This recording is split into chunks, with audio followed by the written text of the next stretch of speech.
it's my pleasure to moderate this discussion on rebuilding Ukraine. Now, a couple of things before I introduce our panelists. The first thing is we operate under a really big assumption here in terms of rebuilding Ukraine, and that is Ukraine wins the war.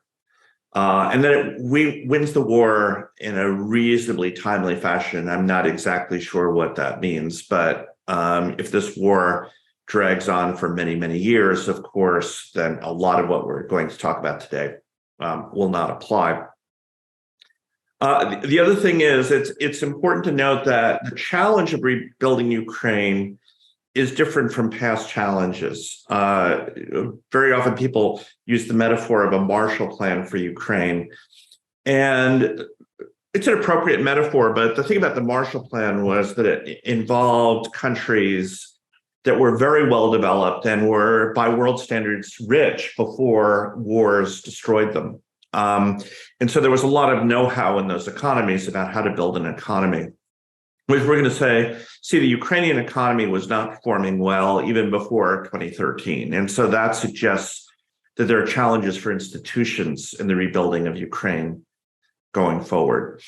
And so I think that backdrop is important to keep in mind. A couple of other points is when you think about one of the most successful examples of rebuilding or developing an economy in Europe, it was the reunification of Germany, where West Germany provided remarkably generous aid to the former East Germany in the form of treating East German marks as equivalent to West German marks, giving them parity.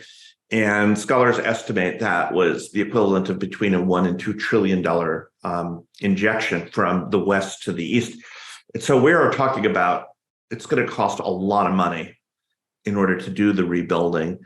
And the final thing that's worth thinking about is it's important for Ukraine to stay in front of mind after the war is over. And it's very easy, I think, for people to forget about countries once battles are done. And I think about the example of in Afghanistan, the United States funded the Mujahideen to win their war against the Soviets, but then invested very little in the infrastructure of the country thereafter. And we saw what happened as a result. So with those sort of caveats in mind, let me introduce who's going to be speaking to us today. We have my colleague from the Marshall School of Business, Andrii Parkhomenko. Andrii is an urban economist, an assistant professor at the Marshall School of Business. And it was my pleasure to work with him on a chapter on rebuilding Ukraine that had appeared in a book that was led, edited, contributed to by Yuriy Gorodnichenko. And Yuriy now has the printed version of that book and is very handsome. I'm hoping he'll hold it up and show that to us when he comes on. He's a professor of economics and a presidential professor of economics at the University of California at Berkeley. So we're going to begin with Andrii, who's going to talk about industrial structure in Ukraine and migration in Ukraine. And then I'm going to pass it over to Yuriy to ask him to speak on, first show the book and then speak a little bit about human capital. And then we'll have a discussion. So Andrii, please take it away. Thank you for the introduction, Richard. It's great to be here today. I want to remind everybody that Ukraine is a big country, and what happens to Ukraine now, what happened to Ukraine before the war, and what will happen to Ukraine after the war has an important geographic component. And obviously, locations closer to the Russian border in the east have been affected greatly. There are cities that are more than 50% destroyed. At the same time, a lot of cities in the center or in the west have been barely touched by the Russian invasion, at least directly. And I want to set the stage for today's discussion by mentioning a few broad trends that define Ukraine's economy through its geography. And these broad trends are first structural transformation. So over the last 20 years or so, the importance of heavy industry and manufacturing in the Ukraine's economy has been gradually diminishing, and the sector has been gradually replaced by services. The importance of agriculture, interestingly, has been large, and it didn't change much over this time. The structural transformation is important for the regional economy of Ukraine, because most of the heavy industry and most of the mining is located in the east and to some extent in the south. Okay, and so now you have the sector declining in importance, and naturally the center of economic activity shifts to western and central parts of Ukraine. A related phenomenon is that there has been less and less trade with Russia and other post-Soviet economies, and more trade with Western Europe. So an interesting fact is that before the invasion of Crimea by Russia in 2013, Ukraine's exports to Russia accounted for over 25% of total exports. Okay, so Russia was a big trading partner. In 2019, before the COVID pandemic, this dropped to just 5%. And after the war, this will probably drop to nearly 0%. I don't anticipate a lot of trade with Russia. But what it means is that the center of gravity of Ukraine's economy is again shifting to the West, because trade with Europe has been becoming more important as the trade with Russia has been becoming less important. Another phenomenon is a great concentration of economic activity around Kiev. It was not the case so much during Soviet times, but Kiev now has the level of income per capita about 4 times as big as the rest of Ukraine.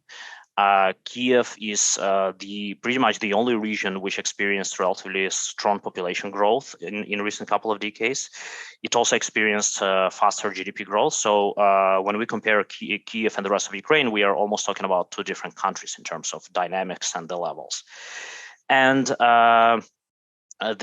these trends are important to keep in mind as we think about reconstruction, because all of these trends are likely to be amplified by the results of the war. There will for sure be less trade with Russia, there will be further structural change, and perhaps also more concentration in Kiev. And the topic of today's discussion is human capital. I just wanted to mention some trends on migration as well to set the stage for the discussion. The war in Ukraine led to one of the biggest relocations of people since the Second World War.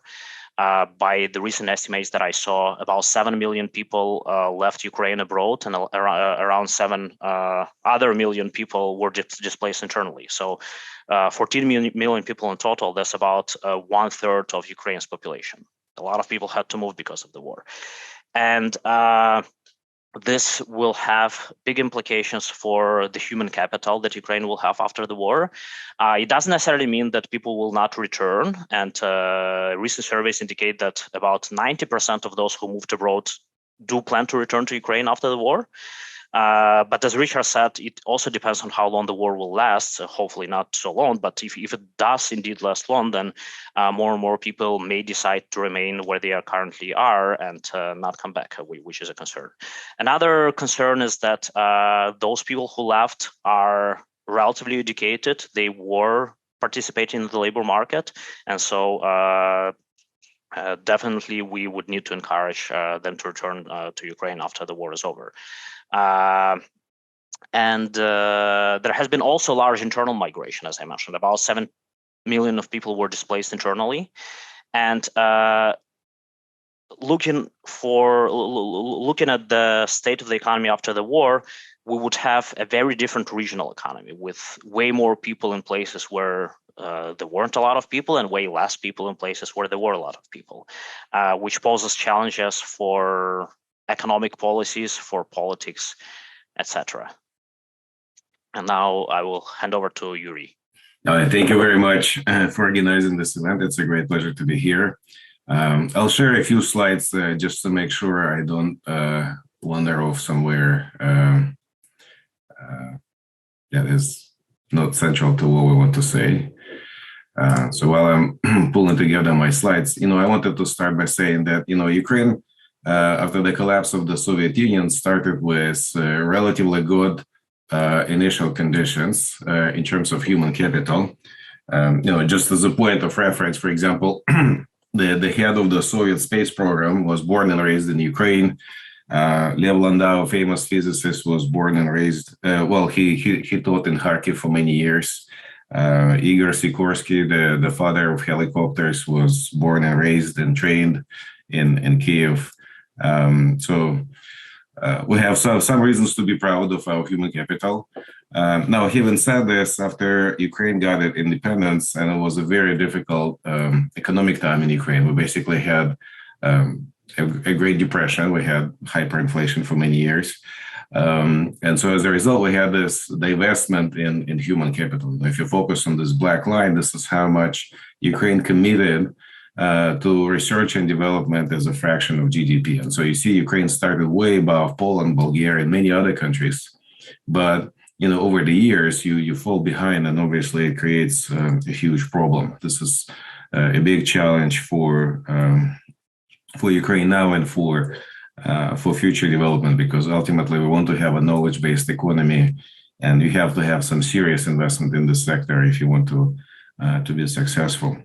Now, it's already, the investment is already reflected in the levels of human capital and other metrics of success. For example, if you look at how much is spent on R&D, 59, it means Ukraine is ranked 59th among roughly 120 countries, way below Poland, roughly at the level of Bulgaria. You see also that in terms of human capital, Ukraine is sort of fallen behind. Poland has a higher level of human capital than Ukraine. It was not true in the past. But having said this, it's true that these inputs are lagging behind, but the output remains pretty high. For example, you look at the knowledge creation compiled by this Global Innovation Index, and Ukraine is 27th. It's ahead of Poland and Bulgaria, even though you have much less in terms of resources, internationalization, connections with the European Union, and so on. So in some sense, despite the fact that we have this investment in education and science, the output is still there. So in some sense, we have high productivity. People are still churning out good ideas and technologies. And one way how we can see success of the Ukrainian human capital is the IT sector. If you focus on this orange bars, this is the amount of experts in the IT sector from Ukraine to the rest of the world. For example, many people don't know, but the number one expert from Ukraine to the rest of the world is IT services. It's not agriculture, it's not steel, it's not some basic metals. It is a high value-added product, which is IT services. And even now, during the war, we have double growth in this export. So imagine if you don't have blackouts, if you don't have problems with internet, this can be a really, really successful sector. So this speaks to the strengths of human capital in Ukraine. Now, again, to kind of repeat what I said earlier, it's not without challenges. We, in fact, see lots and lots of challenges. There is a lot of legacy issues in higher education and science. In Ukraine, we have a lot of focus on quantity metrics of success, how many diplomas you issue. And instead, obviously, it should be a question of quality. Do these people produce something that is demanded by the market, appreciated by the international community, and so on. So there is a lot of work to do there. And one way you can see this in this table is that this is the beginning of Ukraine's independence. 150 universities. Now we more than double the number of the universities. We know that the student population is shrinking just because of demographic trends in the country. But now almost everybody is a student in a college or university. And that's not necessarily a good allocation of resources. We have, in some ways, too many students. We have to be more careful with our resources. I was also astonished to learn that we basically double our faculty numbers. Where do those people come from? Where do they get their education? I was very surprised that we have such a big body of PhDs in the country. But a lot of this is not necessarily quality, as I said. We really need to concentrate resources going forward. We have to build centers of excellence. And some of this is just reflective of the European model of higher education, where you have a university in every city and town to serve the local population. That's not necessarily the best allocation of resources. You need to concentrate talent and resources in one place if you want to be very successful in the global environment. Also, Ukraine doesn't really integrate science and education. You have institutes in charge of science. People there don't teach really anything to students. And likewise, in education, people are just expected to teach classes and not really do any kind of R&D work. And that's not optimal. We know if you want to have instruction at the frontier of knowledge, you have to have people who are doing science to teach these classes. Likewise, incentives are often problematic in this sector because they're often based on legacy issues. We have to reform this. It has to be much more competitive based on performance. If you publish papers, if you create patents, you should be funded. If you are, so to say, dead wood, you should not be funded by the government. We don't have resources to do this. And probably the most important part going forward for science and education, and more broadly human capital in Ukraine, is that you have to integrate this sector into the rest of the world. Right, so you have to be very actively investing into internationalization of education and science. So we have to have joint programs, we have to have exchange programs. Students, faculty, researchers, they should be able to travel to different countries to learn the best practices, to have access to technologies, and so on. And some of this, unfortunately, is happening because of the war. Many people fled the country, and so many researchers, mostly women, find their new homes in research institutions in Europe, in the US, and Canada. And so it's obviously a very unfortunate reason to be in this other countries doing research. But in some sense, it has a silver lining that now people are much more connected to their peers in Germany, in France, in Italy, in the US, and so on. So let me follow up on your comments, but first let me remind the audience that if you have questions for the panel, please put them in the Q&A box, and we will take your questions as best we can. I want to come back to your point about education and higher education and the quality not being there. And if you look at rankings of world universities, Ukrainian universities do not fare particularly well. And there's a lot that's wrong with rankings of universities, but nevertheless, if you don't have any that show up in the top 500, I think it is. That probably indicates that there's a problem. If nothing else, part of what makes a university great is whether people know of its existence or not. So is there something that could be done? And this is a question for both Yuriy and Andrii. What would need to be done to attract the sort of faculty that would be necessary to start building a couple of first-rate universities? Because you could say, well, let's start sending young people to top PhD programs, but that will take too long. And we want, in Andrii and my paper, we talked about a way to create a foothold in the East is maybe to develop a couple of really terrific universities, the way we did in the US with our land grant institutions, of which Berkeley was one when it was founded. But what are the ingredients that you think, and since you're Ukrainians, I think you'll have a better sense of this than I would, to attract the sort of faculty that you would need in order to build, not dozens, but even, a few really first-class universities in Ukraine? I'll leave that, either one of you. Your question reminds me of the personal anecdote. When I decided that I wanted to go to academia and I told it to my friends in Ukraine, they did not understand why I was doing that, because working in academia is not as well respected occupation as it is in the US. And there are good reasons for that. First, the pay is not very high. And what we see very often is that people with the human capital that would be required in academia are choosing to go to the private sector because the compensation in academia is not high enough. And second, peer effects. There is these two forces, they feed each other, right? If you don't have people attracted to academia, then then other people who would want to work there are not attracted to academia because there are no other people to work with. Academia is a very collaborative area, right? And so we ended up in a situation in which, with a few exceptions, we do not have the right people attracted to the institutions that would teach and produce high quality students. I can also give a personal anecdote. When I graduated from the University of Michigan in 2007, I was looking for a job in Ukraine. I was really, I really wanted to return back to Kiev, and so I was told that, well, we can hire you as a teaching assistant because we don't recognize your PhD from the University of Michigan as kind of That's legitimate. Yeah. So I said, well, Was that an Ohio State person who said that? No, I was a person in Kiev. I wish it was Ohio State.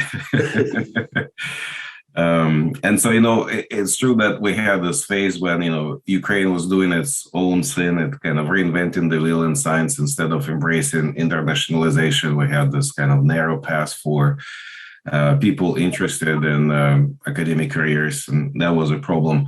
Also, one of the things which was unfortunate in the educational system was that the Ministry of Education controlled basically every aspect of the educational system.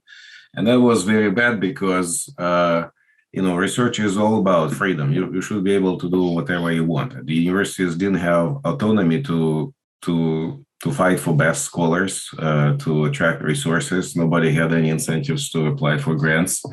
And so if you have this for 30 years, it's going to suffocate science. It's going to suffocate education. One reason why higher education is so successful in the US is because we have so much competition. If somebody looks for a job, this person can have an offer from USC or from Berkeley and will have to fight very hard to attract the best talent, give them resources, give them freedom, access to facilities, and so on. And Ukraine didn't really have this. Only recently, after 2014, there was a big reform in higher education to give more authority to the universities. They have separate budgets, they make their own hiring and firing decisions, they have some leeway in how much they pay to faculty and assistants. So kind of slowly but surely this is happening, but we should obviously try to accelerate this. And the joke in academia is that we make progress funeral by funeral. Be on record, I don't endorse that. It's not what we want. But there is this generational shift that takes time, right? And we have to have new people to come in and take over. And sometimes it's easier to establish a new university rather than fight with existing bureaucracies, all sorts of red tape and so on. And one example, again, a personal story. I went to Kiev Mohyla Academy in Kiev. It was founded in 1614 before Harvard, but it had a very long, complicated history. It was a Navy Academy in Kiev. Who would build a Navy Academy in Kiev? I was going to say, has the Black Sea moved that much in the last 400 years? No, it was a Soviet decision. Anyway, it didn't make any sense to have a Navy Academy in Kiev. But after 91, they wanted to restore this university to its former glory, and basically you had to start from scratch. And that was very successful. It became one of the most prominent universities in the country. Now, it's still not in the 500 list, but it shows that, this kind of approach to higher education, when you consolidate universities, you create new universities, that may be a better way to create these centers of excellence. So let me, and I see the two questions of Q&A, and I'm going to get to them very quickly, but your discussion about freedom and how important freedom is to academic excellence. Could this war have galvanized Ukraine in a way that it appreciates the importance of freedom now more? That there's just been a societal shift toward embracing free expression, freedom in general, than was the case before, I'll just say 2013. And could that be beneficial to the development of universities? I know that's a very big question. We're not used to answering those sorts of questions, but since you raised the point, I thought I'd try the question. No, I think it's a great question, and my view is that people who kind of lived in the Soviet Union, they had this learned helplessness. Like you have this paternalistic view of what the state and the government should be doing for you. You should not take initiative. You should not have freedom, really. And so since 2004, 13, and now there is a growing sense that, look, we should be able to control our destinies. It's our choices. We should have more freedom. And so it's certainly true that, the war was, again, a very tragic event, but it galvanized the society that, look, it's on all our hands. We have to do it ourselves. Nobody else is going to do this for us. We have to have freedom. Andrii? I would like to add that even before 2013, my impression is that Ukrainians had a very mature degree of understanding how important freedom is. I think there were two manifestations of this: the Orange Revolution in 2004 and the Revolution of Dignity in 2014, when Ukrainians essentially saw that the incumbent politicians were trying to push back against the democratization of the country, and it didn't work out. And Ukrainians stood for their freedom, and they won. Will the current war amplify the feelings of freedom? Potentially, but I think this is what makes Ukrainians different from many other post-Soviet nations, including Russia, even before the war.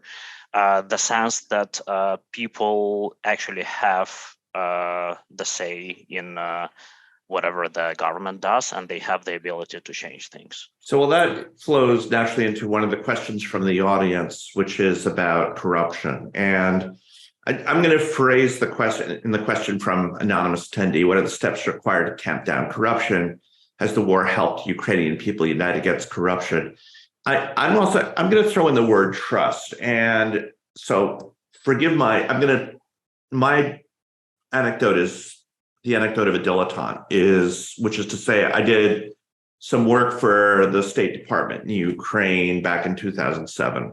And so I was there, 2 to 3 weeks, something like that. So take everything I'm about to say with all the value that you should, given that I've had 2 to 3 weeks of experience in the country. But nevertheless, the project I was there was one that involved bringing more transparency to property transactions in the market, so that basically you could build things like price indexes for houses, that kind of thing. And that involved, of course, having transactions be transparently and honestly reflected when property was transferred from one person to another. And the thing that was so striking to me about that visit was how little people trusted anything. And I got there was a contrast between that and some work I did in Poland about a decade earlier, which was, we just got enormous pushback on the idea that people should share information about anything with anyone. And so that's slightly different from corruption. That's just about trust, is the idea that if I reveal anything about myself, I'm going to get screwed in the process. So I don't want to do that.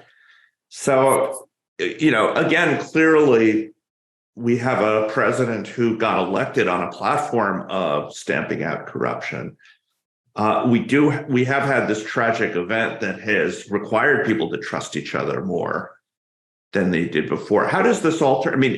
Will society be transformed? And if so, what are the institutional mechanisms necessary for that transformation to happen? And either one of you can go first on this. So first of all, before I forget, this is the book. Okay, it's printed. It's going to be, you can download this online as a PDF, but if you want to have a printed copy, we can also find a way to deliver this to you. Whatever you pay for the book is going to be donated to Ukrainian causes. Now, Richard, I agree with you.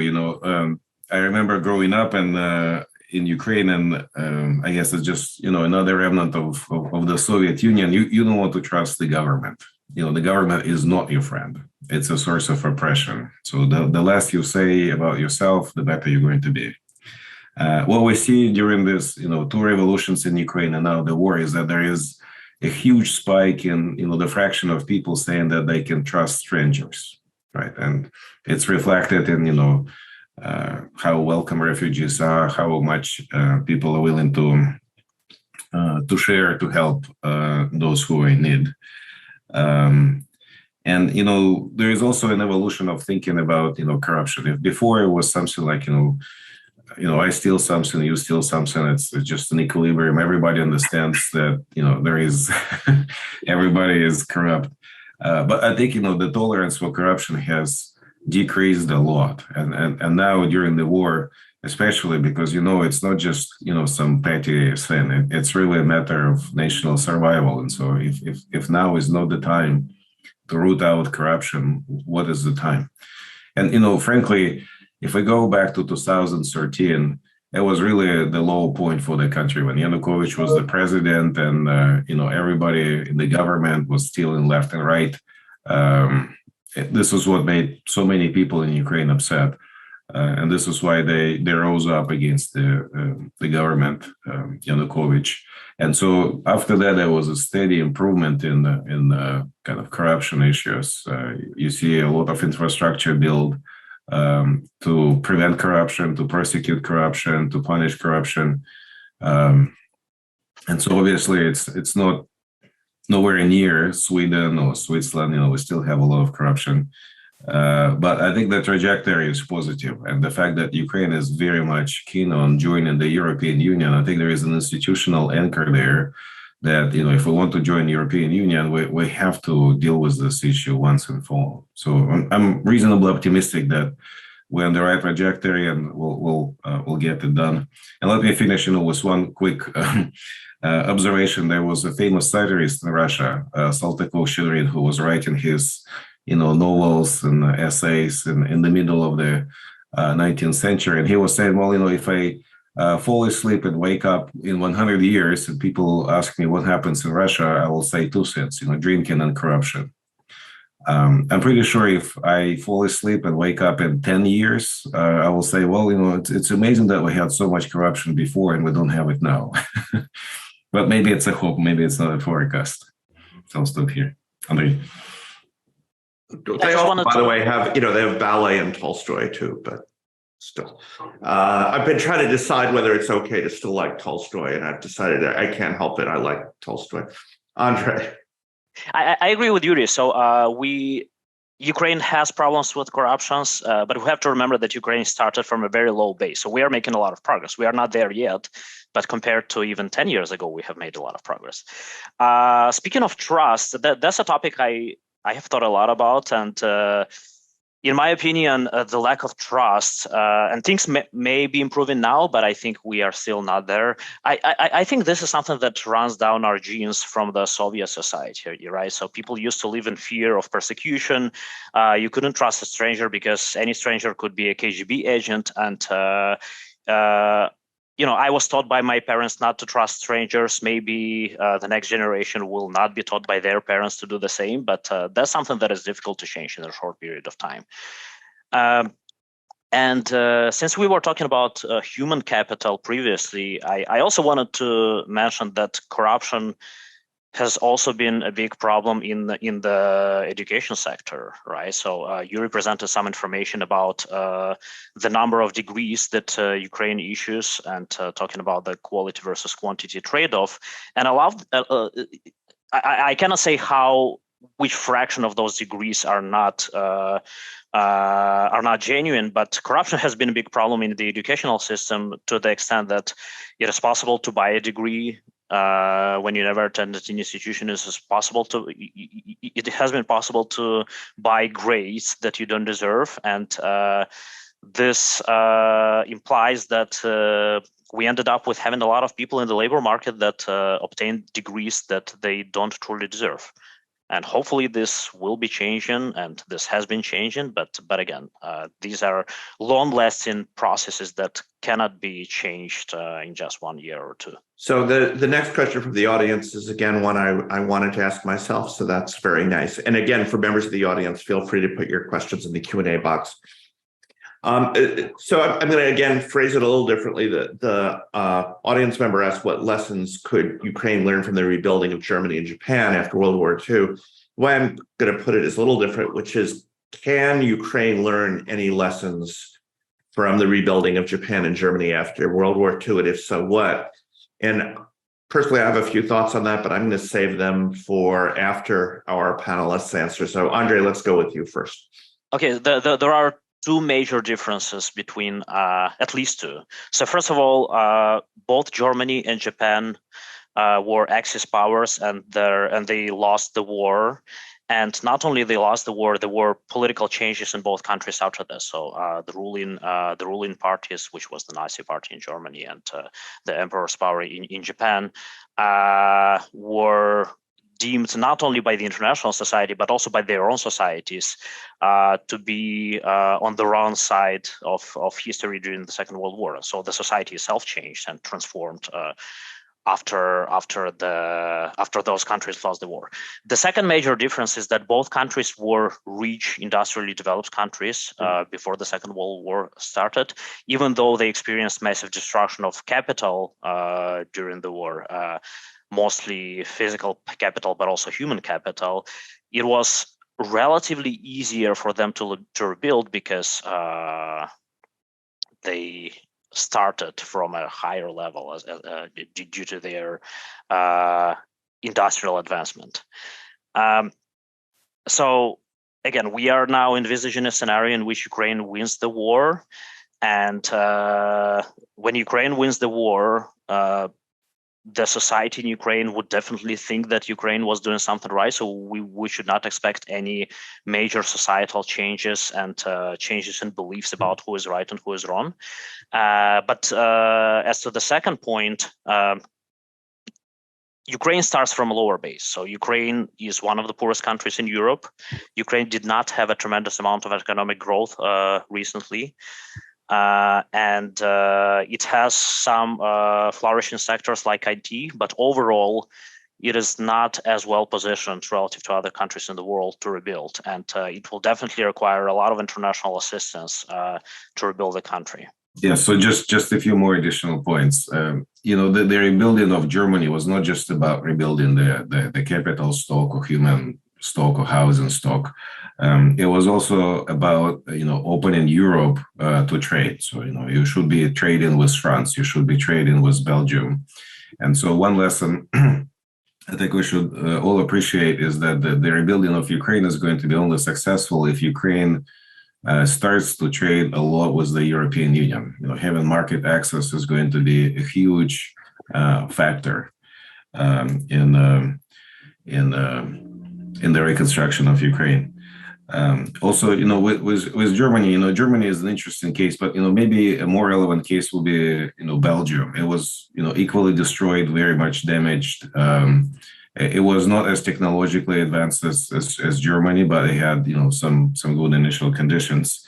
And one thing which was striking about the reconstruction of Europe was not only that the US gave money, funds to these countries to rebuild themselves, they also had what they call technological missions, right? So engineers, businessmen would travel from Belgium, from France, from Italy to the US to see what's the cutting edge technology. How do you produce cars? How you build washing machines? This kind of things. And so I think, going forward, it is going to be important to allow Ukraine or encourage Ukraine to have this technological mission so you can emulate the best technologies. And, in some sense, it's going to make the recovery a lot faster because you don't have to invent new technologies. They already exist. You just need to emulate these technologies. And so this is one reason why Ukraine can maybe grow as fast as Germany after World War II. We can have an economic miracle, but obviously there is a lot of uncertainty. My comment is the only thing that we can learn from the rebuilding of Japan and Germany is that it takes a lot of money, a lot of external money to make it work. And so the idea that you're going to be able to do this internally somehow or organically somehow, I think is not correct. To me, the country that has in some ways the greatest parallel to Ukraine is South Korea. because it was, again, very much damaged in terms of physical and human capital during the Korean War. It had some good initial conditions, but also some really problematic initial conditions. It was a very poor country. In 1953, per capita GDP in South Korea was about $300 a head. And if you adjust that for inflation, that's about 3,000, which is not much different from where Ukraine is at the moment. Ukraine's sort of like, depends on whether you use PPP or not, but it's not a lot more than that. What Korea did that I think was, in terms of population, they're kind of similar sized countries too. Korea focused very much on human capital. And so, and I think it's a different kind of transformation. So they went from a country with a very high rate of illiteracy to one with a very low rate of illiteracy in a remarkably short period of time. From 1953 to 1963, the literacy rate went from something like 30% to 80%. I mean, they just focused like crazy on it. Now, clearly, Ukraine doesn't have to make people literate. The literacy rate is extraordinarily high. But in terms of the sort of human capital that people need to compete in the world, that's a place where Ukraine may need to think about how does it line up its labor force to be more competitive. The second thing Korea did is as soon as it was able to, started investing a lot in infrastructure. And now you look 50 years later, 60 years later, South Korea has amongst the best infrastructure in the world in terms of its ports, in terms of its airports, in terms of its roads, in terms of its high-speed rail. It's remarkable. This is a place where Ukraine needs a lot of work. One of the things that stunned me when we were working on our chapter was the number of kilometers of limited access highways in Ukraine is very small, 200, 300, something like that. And compared to Poland next door, where it's nearly 3,000. So you don't have ways basically for trucks to get easily from one part of the country to the other. And then the other thing is, while the rail is pretty good in terms of if you look at track miles, the rail is oriented to the east. This comes back to the trade point.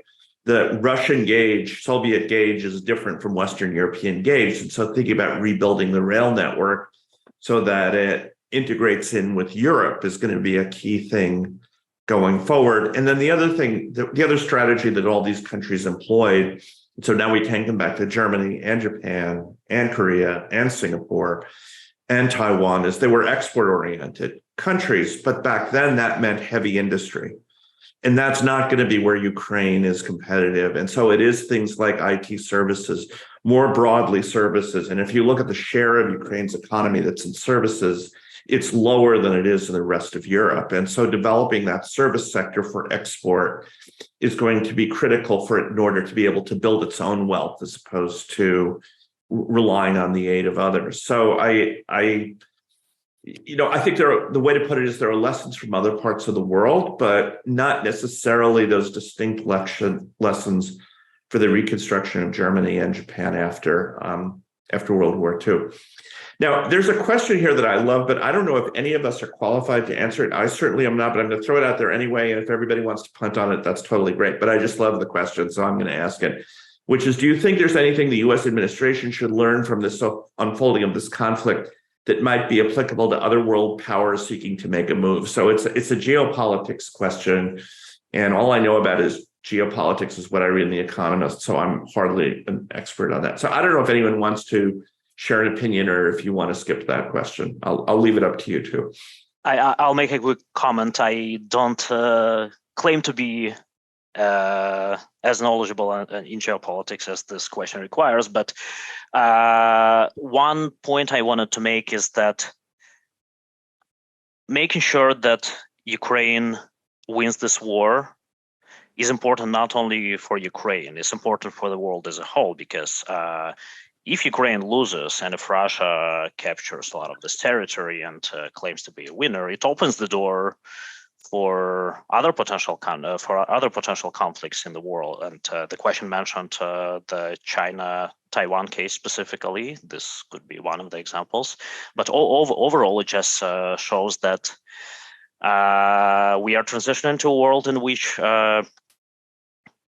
in which it is acceptable to use force to change borders, and in which it is acceptable to for a big power to seize smaller countries. I'm hesitant to wade into this geopolitical debates, but I would say this. I was on a roundtable discussing the response of the U.S. administration to this war in Ukraine. And I said, as a Ukrainian citizen, I should not be really evaluating the quality, the success of this response, and so on.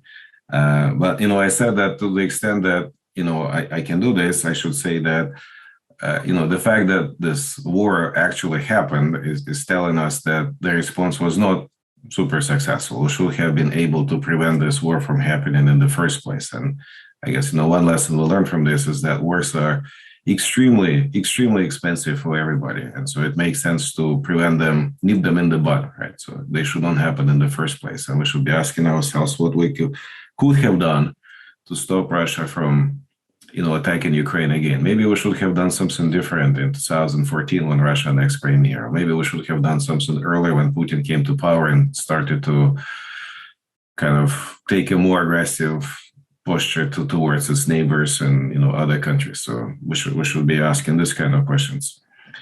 And also, I think as economists, we often portrayed as cold-blooded, rational machines that do backward induction and figure out, well, if you're going to be in a losing position, you should surrender immediately. And so what is clear in this war is that this argument that everybody is rational and we through backward induction can say, well, wars should not happen in the first place. I don't think it's a very good assumption, and they should be investing rather heavily in building our defenses, because this war exposed massive unpreparedness in Europe and certain vulnerabilities in the US as well. And so when you think about say your business and you used to depend on Russia, now you wonder, what will happen if you have some connections to China? Is it strength or if it's a vulnerability? It's really time to take a very careful look in, all sorts of connections and see, do you depend too much on somebody, or should you prepare for the worst case scenarios? Take it seriously. So I want to pivot on your point quickly. This doesn't relate exactly to that question, but also about cold-blooded economists and the problem with looking at their views of the world.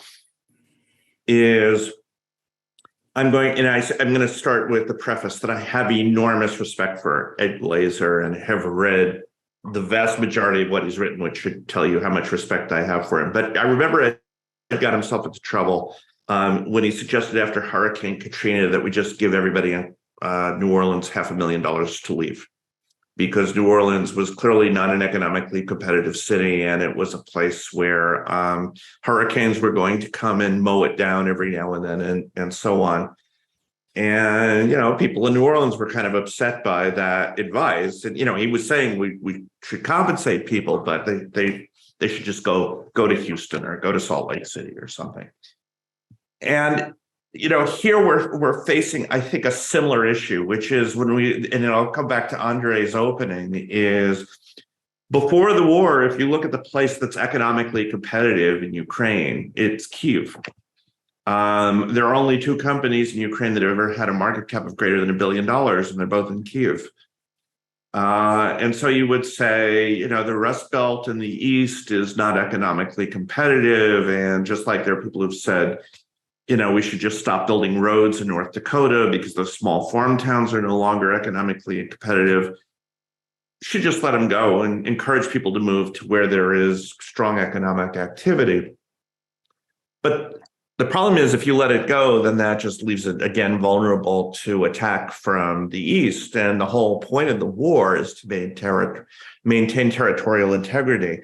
And so that's why even if spending money on these cities in the east is not the most efficient thing to do, it is certainly a necessary thing to do. And so thinking about how to spend that money in a way that it is maybe least inefficient, is the way I'll put it, is one of the things that the book talks about. And it's why you should get a copy of that book. And by the way, I can assure you, none of the who worked on it are getting any money for it. The money is going to Ukraine. And so it is sort of, things happen that sort of shock you out of your training as an economist to recognize that there are times that social utility will require that you do things that don't appear to be economically efficient on the surface. I think there's a really good, so I was going to ask about capital markets, but let Pedro Velasco has a really nice question that relates to that, which is what is government attitude, and I assume by this, the Ukrainian government's attitude toward private foreign direct investment in infrastructure projects? Can a private company build infrastructure needed post-war for profit? So we have a chapter on infrastructure in Ukraine, and one of the things we discussed there is that public money is not going to be enough to rebuild every road, every bridge, every port, lay every track or relay the tracks. It has to be really a combination of public-private partnerships. And, Ukraine was on track to make investments in infrastructure more attractive to private investors. For example, we had concessions of seaports, and I see that this is going to be, even more popular going forward. We see that some roads had, tolls. It was kind of a growing business. Airports, same idea. Some smaller airports may be privatized, and so this could be a point of growth. Potential interesting project for foreign investors. Andrii.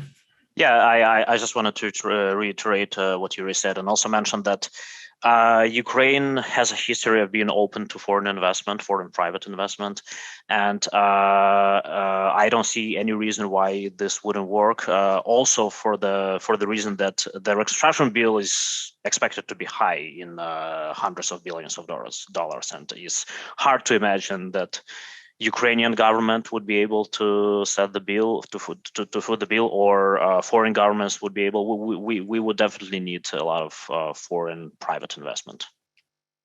Yeah, I mean, I think it wouldn't be possible for Ukraine to recover without foreign direct investment. And again, let's just use some other examples of countries that have had amazing transformations: South Korea, Singapore, and Ireland, which only 50 years ago was the second poorest country in Western Europe after Portugal, and is now one of the 5 richest countries in the world. These have all relied on a lot of foreign capital in order for those economies to transform.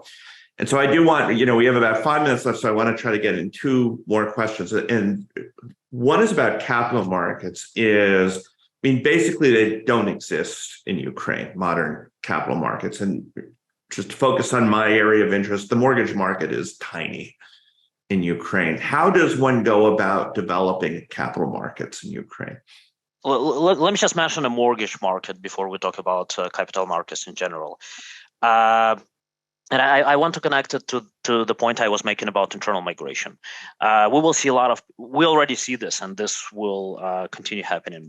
People will move internally a lot, and housing market is not quick enough to respond to these changes. Just recently, I saw the news. You have a country in which GDP fell by 30% year on year, but at the same time, property prices in Lviv went up by 80%. And this speaks something about the effect of internal migration on property prices. And we would definitely benefit from a better functioning mortgage market and better functioning process of building new housing, easier permitting process, easier regulation to accommodate this massive scale of internal migration. Yeah, I wanted to remind everybody that Freddie Mac and Fannie Mae were created in the US to help the mortgage market flourish, right? So you have to have some support from the government to make it more liquid, more attractive, financial instrument. And certainly Ukraine can do a lot more in this dimension. I also like your idea, Richard and Andrii, to give people vouchers to compensate them for lost property. And so this may be a form of down payment or something like this that can kind of start this market, because very often people after, conflicts don't have any capital, any equity to put down. And so that's going to be a big challenge going forward. And, more fundamentally, I think, Richard, as you said, FDI, foreign direct investment, is going to be critical for Ukraine's reconstruction. And this in part also means that Ukraine should allow foreign banks to enter more easily the market, create more competition. These guys are going to have a lot of expertise, a lot of access to capital, and so this may be one of the kind of forces that can support a mortgage market. And the final thing I wanted to make is that when this war is over, the Russia as a threat, Russia as a threat is not going to disappear. So we'll always have to worry about another missile strike, another ugly act of aggression or something like this happening in the near future. And so what is going to be important is to have some type of military insurance where that if you have this huge disaster risk potentially happening to you, if there is a way to insure this risk, if you can have military insurance, this is going to make investment into Ukraine, specifically mortgages, more attractive. And we have a little bit of similar experience here in California when you have earthquake insurance. We know it's extremely costly, potentially devastating, and it's subsidized by the government. I'm not an expert to say this is the best possible model for this market or not, but it's certainly an idea that may be applied in Ukraine as well. So let's finish on a sunny note, and I actually see sunshine on the lower part of Andrei's screen. Give us one reason to be optimistic about where Ukraine will be 10 years from now. Take us out with an answer to that question. I think, Ukraine in some sense defied gravity already. We were given 2 days, 3 days before we collapsed. I think the country has shown a lot of resilience, a lot of will to fight. And I think this determination to be a successful country is going to be with us. And I think it's very, very important. I was impressed by my own Ukrainian people when the war started and during the war. Having a lot of connections in Ukraine, I see people doing things that I would never imagine them doing, and with all the fundamentals being against Ukraine before the war, we were thinking about Russian army being the second strongest army. Russian economy is much bigger. One year after the war, I just don't see how Ukraine can lose this war with these amazing people that we have. So, Yuriy Gorodnichenko, Andrii Parkhomenko, thank you so much for spending an hour with us today. Thanks to our audience and for the questions of those who participated. And we will look forward to seeing you at a Price Presents event soon.